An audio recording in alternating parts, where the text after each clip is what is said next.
police officers are recovering today after being shot by a fugitive who led authorities on an island-wide manhunt. Now, the suspect, 44-year-old Sydney Tafokitau, was shot and killed by officers near University and Dole Street yesterday afternoon. Casey Lund has more.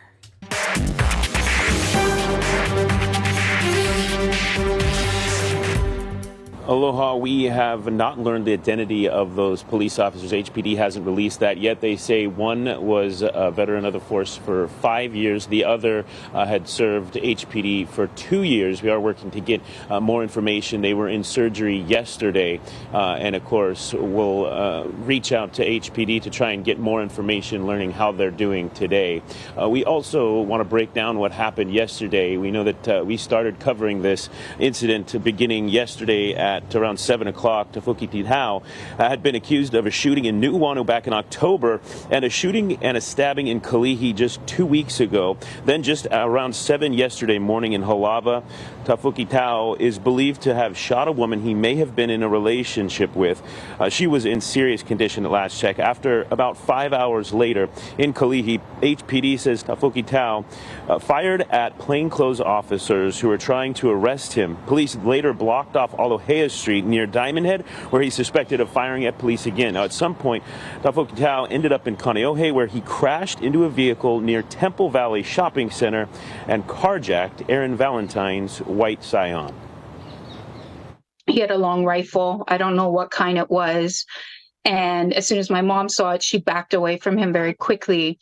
And he started walking around my car, the front of my car, to the driver's side. And I was trying to lock the door while on the phone with 911 saying he has a gun. I think I'm about to be carjacked, something like that. I can't even remember now. But he opened up the car door and just lifted up the gun straight to my face and just said, "Get out." And I just looked at him and he was like, "Get out." That's all he said.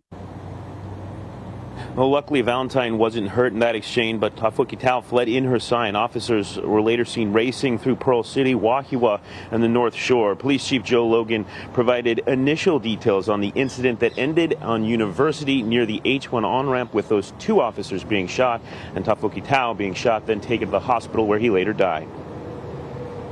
In any type of incident where an individual is shooting, we want to use everything we can so that we have control of the situation, perhaps where there's less people in an area, and so we can minimize any issues or concerns for the public, right? And so because of that, we were waiting or trying to ascertain, but he was not pulling over, he was not stopping, and he would make frequent U-turns and shoot at officers.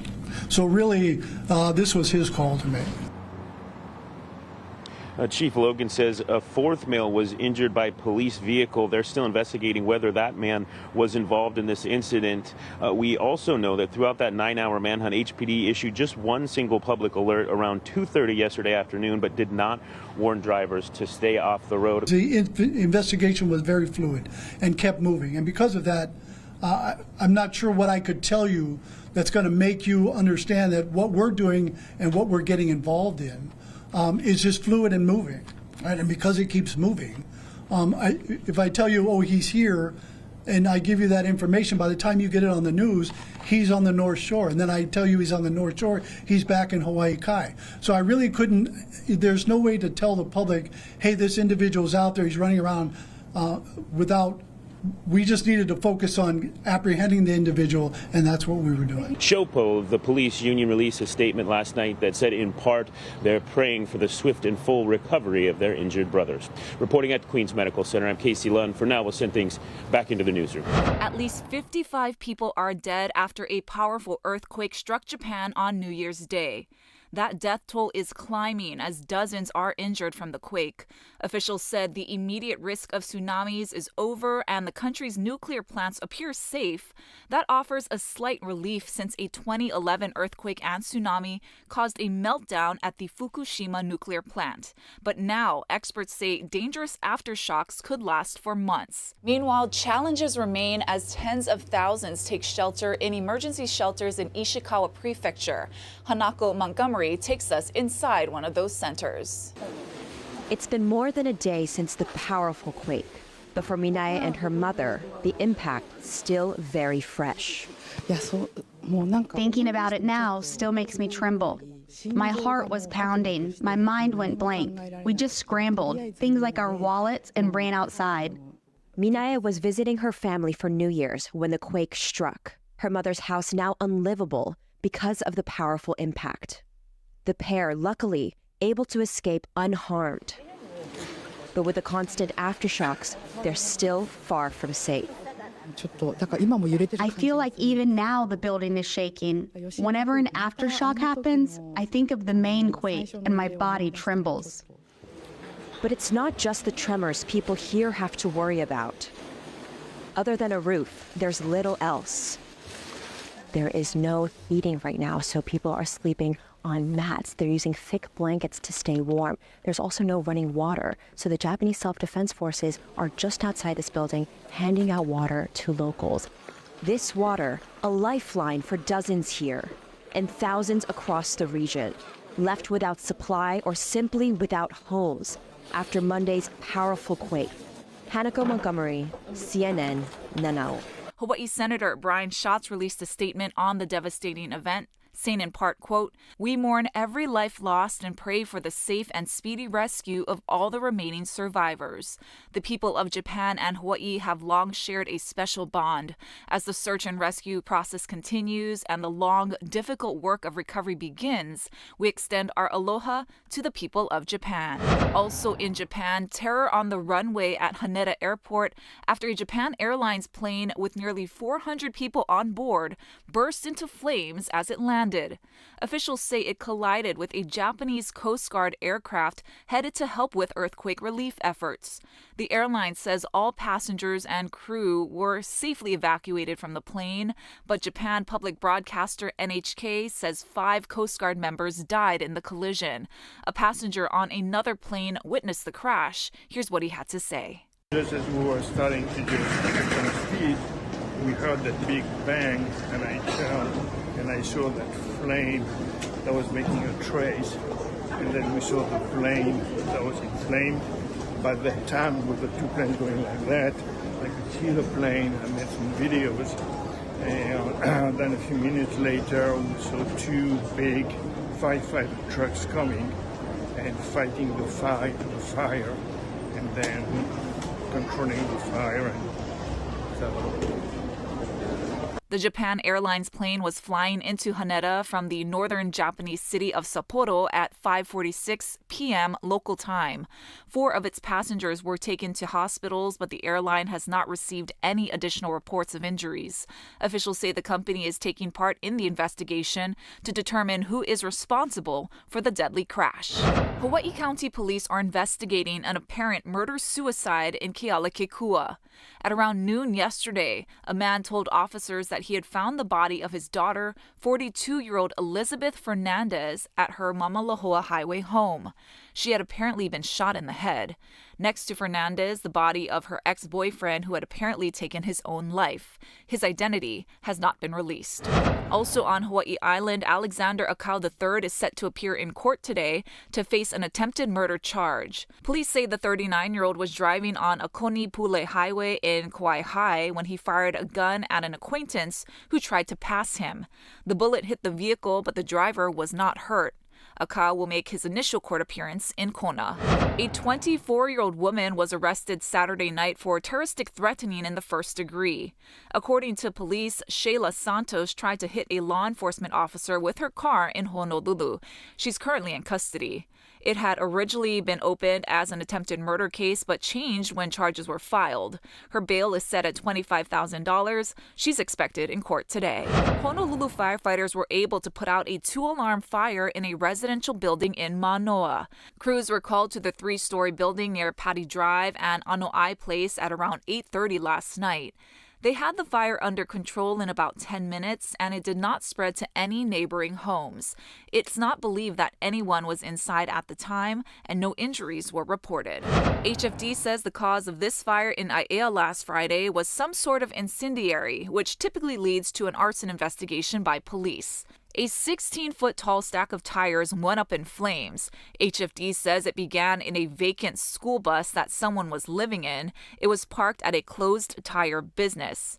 No one was hurt. Damage is estimated at around $1,500. Honolulu EMS says New Year's Eve fireworks left 8 people injured, including 3 minors. Jonathan Masaki has a closer look. Ringing in 2024, like in years past, looked and sounded like this.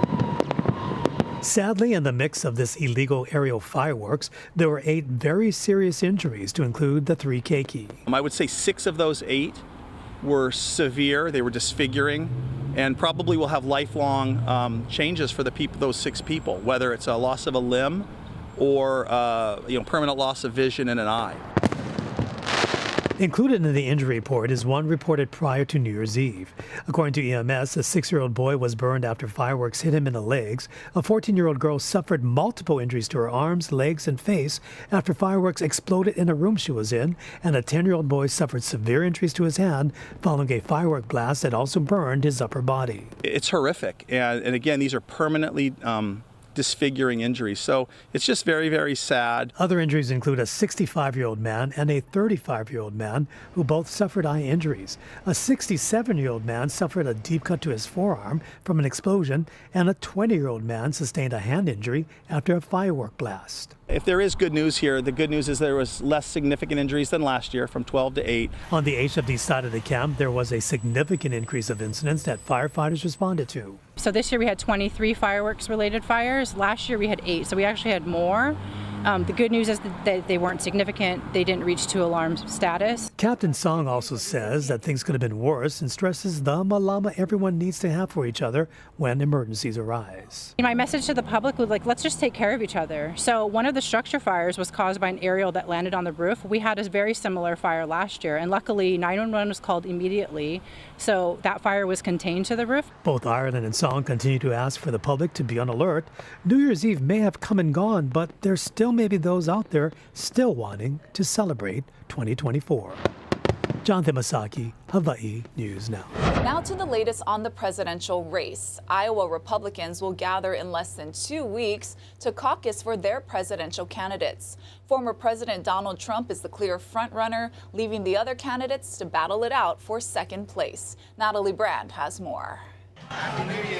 Republican presidential hopefuls are crisscrossing Iowa looking for any voter who may still be undecided less than 2 weeks from caucus night. I wish I could say exactly who I was caucusing for and exactly who I wanted, but I'm having a hell of a hard time. Jason Dent told CBS News he's leaning toward former President Donald Trump, but also has concerns about Trump's electability. I don't want to waste my vote and vote for him and then something happened to him. It's a tough call. Voter Emily Lydiak, firmly against the former president, worries about a potential second term. I don't think he would actually care about policies and helping the nation and the people of this country. I think it would just be him getting back at the people that he feels did him wrong. The latest state polls still show Trump with a commanding lead, but the race for second place appears much tighter. Florida Governor Ron DeSantis has a slight lead over former UN Ambassador Nikki Haley. Vivek Ramaswamy is a distant fourth with 7%. It's good to see you guys. DeSantis and Ramaswamy have poured significant campaign time and resources into Iowa, both visiting all 99 counties in the state. I'm leaning towards Ron for presidential candidate. Haley and Christie are focusing their efforts this week on New Hampshire, where they've garnered more support in the latest polling. The Granite State hosts the first in the nation GOP primary on January 23rd. Natalie Brand, CBS News, Washington. All right, let's take a live look outside with our tower cam. We have a traffic alert to pass on for Oahu drivers. HECO will be performing overnight work on Kapi'olani Boulevard, fronting the McCully Shopping Center on Thursday, January 4th to repave the roadway, and Friday, January 5th to reconnect a circuit. So on Thursday, 2 right westbound lanes of Kapi'olani will be partially closed between McCully and Pumehana Streets from 8:30 p.m. to 4:30 a.m. Friday. Then on Friday, the far right westbound lane of Kapi'olani will be partially closed in the same area from 9:30 p.m. to 1:30 a.m. The temperature outside right now, 78 degrees, and we have stronger trade winds on the way. Guys, going to have your first alert forecast after this quick break.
How's it in Aloha on this Tuesday? The weather's going to be very nice. We're still in this clear slot of weather. There are some upstream clouds, perhaps a few minor splashes. More rainfall, more widely scattered showers coming in probably on Friday as that front moves in. So again, a little damp Friday and Saturday, but until then you can see it is mostly dry, save for a few minor splashes for a handful of windward spots.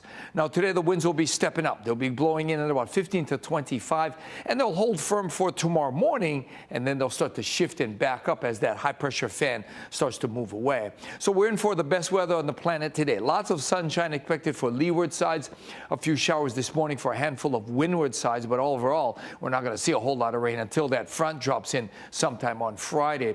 Now the surf's on the way down. Still some solid waves rolling into north and west shores today, but another swell coming in probably on Wednesday, and that's likely to trigger another high surf alert. So we've got fair weather for the next few days. However, the breezy trade winds will start to shift. We've got east-southeast winds for the next few days. And again, with a front coming in sometime between Friday and Saturday, that's our next best chance for a few more showers. But those showers will be favoring windward sides, leeward sides, likely drier. And then another source of rain likely coming in sometime on Monday.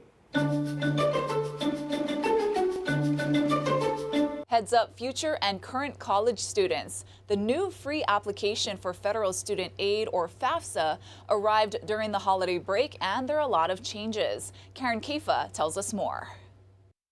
A trimmed-down version of the free application for federal student aid, or the FAFSA, is now available online. You never know what federal aid you might be eligible for. The new FAFSA, which will determine federal aid eligibility for the 2024-25 academic year, has reduced the number of questions for students from as many as 108 to as few as 18. The Department of Education says some applicants can complete the form in less than 10 minutes. The revamp, approved by Congress in 2019 and 2020, is a response to criticism that the previous process was too complicated and simplifies applications in two major ways. First, a tool connected with the IRS will allow all applicants to pull appropriate tax data from their parents' most recent income tax filings with their parents' consent. The student will go in and say, yes, you can pull any information on file at the IRS for me. And then the parent will also go in and do the same. Second, applicants can now skip questions that just aren't relevant to them. Also revised, the way aid is calculated. That's expected to boost the number of lower-income students eligible for federal Pell Grants, which do not need to be repaid. But the new calculations eliminate the so-called sibling discount, where students who had a sibling enrolled in college were eligible for more aid. Colleges will begin to receive applicant data in late January, setting a tight clock for institutions that typically send aid award letters in March. They will be scrambling to get those turned around so that students and families have adequate amount of time so that they can consider all of their options and make their enrollment decision. In Washington, I'm Karen Kaifa. Now for a preview of the next episode of Investigate TV. Coming up on the next Investigate TV Plus, doctors forced to navigate red tape while patients say their care is being compromised. She suffered for no reason. We take an in-depth look at prior authorizations on Investigate TV Plus. You can watch it live right after This Is Now on K5. The U.S. population starts the new year slightly larger than 2023. According to the U.S. Census Bureau, there were 335,893,238 people in the country at midnight New Year's Day. That's just over 0.5 percentage point increase from New Year's Day 2023. Officials say the combination of births, deaths, and migration will result in a new addition to the U.S. population roughly every 24 seconds. The projected world population starts the new year off with just over 8 billion people. And even in Hawaii, several families began the new year with a new addition. Jedediah Punahele Sofa Kalaruda was born at exactly 12 a.m. at Kapiolani Medical Center for Women and Children. He arrived almost 2 weeks early to parents Cinnamon Gabelo and Keanuhea Sofa Kalaruda, both Nanakuli High School graduates and high school sweethearts. On the Big Island, Queens North Community Hospital welcomed its first baby at 12:22 a.m. Kalihi Kaimana Lindsay Lorenzo was born to Tegan Lindsay and Michael Lorenzo of Waimea. And at Hilo Medical Center, Jack Lip was born at 4:50 a.m. to proud parents Mary Ott and Gavin Lip of Mountain View. Time for some good news. If your New Year's resolution includes exercising more, eating healthier, or improving your mental health, you may be able to find motivation to stick with your goals from a four-legged friend. Mandy Gaither has more on how your pets can help with your New Year's resolutions.